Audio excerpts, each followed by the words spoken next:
की कथा सुनाते हैं। नदी भाद्रसी गजाई सत्यदेव व्रत कराई से आई। वो राजा अपनी स्त्री के साथ में भद्रशिला नदी के किनारे पर भगवान का व्रत कर रहे थे। इतने समय में एक साधु नाम के वैश्य उधर से निकले। नौका को नदी के किनारे ठहरा कर राजा के पास गए। हाथ जोड़कर पूछने लगे, राजन भक्ति और प्रेम से आप ये किस देवता का पूजन करते हैं? राजा कहने लगी, साधु पुत्र की कामना से हम भगवान सत्यनारायण का पूजन करते हैं। साधु जो वैश्य थे कहने लगे, राजन हमारे तो संतान बिल्कुल नहीं है, हमें भी इसका विधान बतला दो, हम भी भगवान का व्रत करेंगे। राजा से व्रत विधान मालूम कर अपने घर को गए और अपनी स्त्री से जाकर कहा, जब हमारे भी संतान होगी तब हम भी भगवान का व्रत करेंगे। भगवान की कृपा से 10वें महीने में उसके कन्या का जन्म हुआ। जब उसका नामकरण संस्कार हुआ तो उसका नाम कलावती रखा गया। कुछ समय बीत जाने के बाद एक दिन उनकी स्त्री लीलावती अपने पति से हाथ जोड़कर कहने लगी, आपने जो भगवान के व्रत करने का संकल्प किया था उसे कर दो। तब साधु जो वैश्य थे कहने लगे, इस कन्या के विवाह के बाद व्रत कर देंगे। इस प्रकार अपनी स्त्री को समझा बुझा करके व्यापार करने चले गए। भगवान की कृपा से कन्या इस तरह बढ़ने लगी जैसे शुक्ल पक्ष का चंद्रमा दिन प्रतिदिन बढ़ता चला जाता है। कन्या जो थी कुछ ही दिनों में विवाह के योग्य हो गई।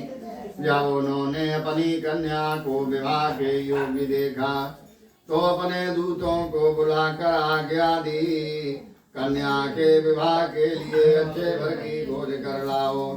साधु की आज्ञा पा करके दूत जो थे कंचनपुर नामक नगर को गए और वहां से सुंदर धनवान गुणवान वैश्य के पुत्र को साथ में ले आए।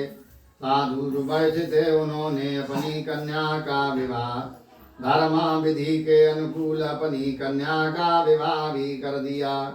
बहुत सा दहेज भी दान में दिया, लेकिन कन्या का विवाह करने के बाद भी उन्होंने भगवान का व्रत नहीं किया। स्त्री की बार बार कहने पर भी स्त्री को डांट फटकार कर दामाद को साथ लेकर के रतनसारपुरे रम्ये गत्वा सिंधु समीपता समुद्र के किनारे पर रतनसारपुर नगर में जाकर व्यापार करने लगे।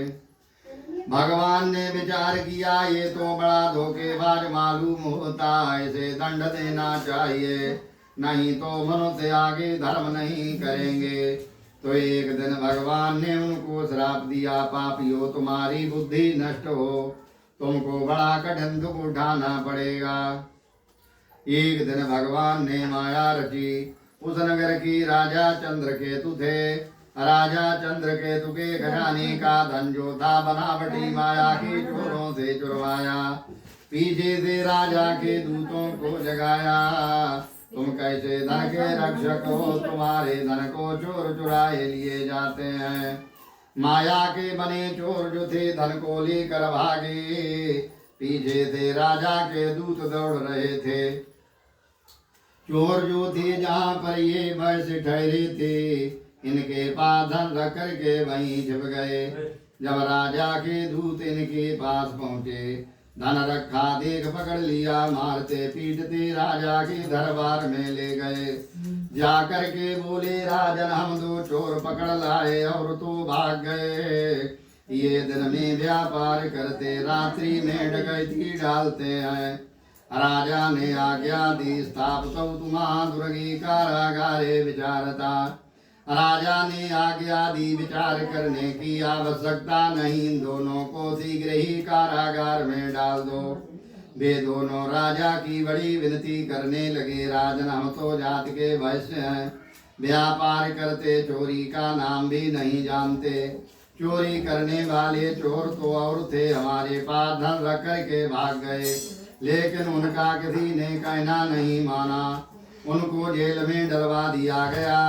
उनके पास जो भी धन था सब राजा चंद्रकेतु ने ले लिया। उनके घर पर जो धन था वो चोर चुरा ले गए। लीलावती कलावती भूख प्यासे व्याकुल होकर घर घर भिक्षा मांगने लगी। एक दिन कलावती भूख से व्याकुल होकर ब्राह्मण के घर भिक्षा मांगने के लिए गई। प्रसाद को खाकर रात्रि को अपने घर आई। लीलावती पुत्री से कहने लगी, तू इतनी रात्रि तक कहाँ रही? कलावती कहने लगी, माता मैं एक ब्राह्मण के घर भिक्षा मांगने के लिए गई थी। वहाँ मैंने मंचा फल देने वाला व्रत देखा है। मैंने निश्चय कर लिया जब तक भगवान का व्रत नहीं कर लूंगी भोजन नहीं करूंगी। उन माता और पुत्री दोनों ने मिलकर के कुछ ही दिनों में भगवान का व्रत किया। वर मांगा, प्रभु हमारे अपराध को क्षमा करो, हमारे पति और दामाद के भी अपराध को क्षमा करो। उनकी बहुत दिन से कोई खबर भी नहीं मिली, वे ना जाने कहाँ है। भगवान प्रसन्न हुए, राजा चंद्रकेतु को सुपन दिया। राजन प्रातः काल होते ही दोनों बच्चों को शीघ्र छोड़ देना।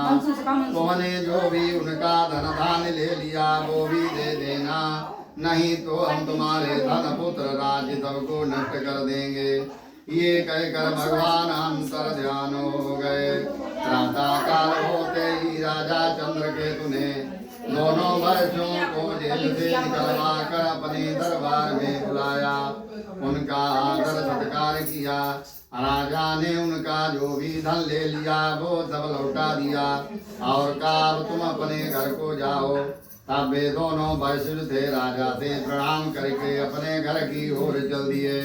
इति श्री स्कंद पुराणे रेवाखंडे सत्यनारायण व्रत कथायाम बोलिए सत्यनारायण भगवान की जय।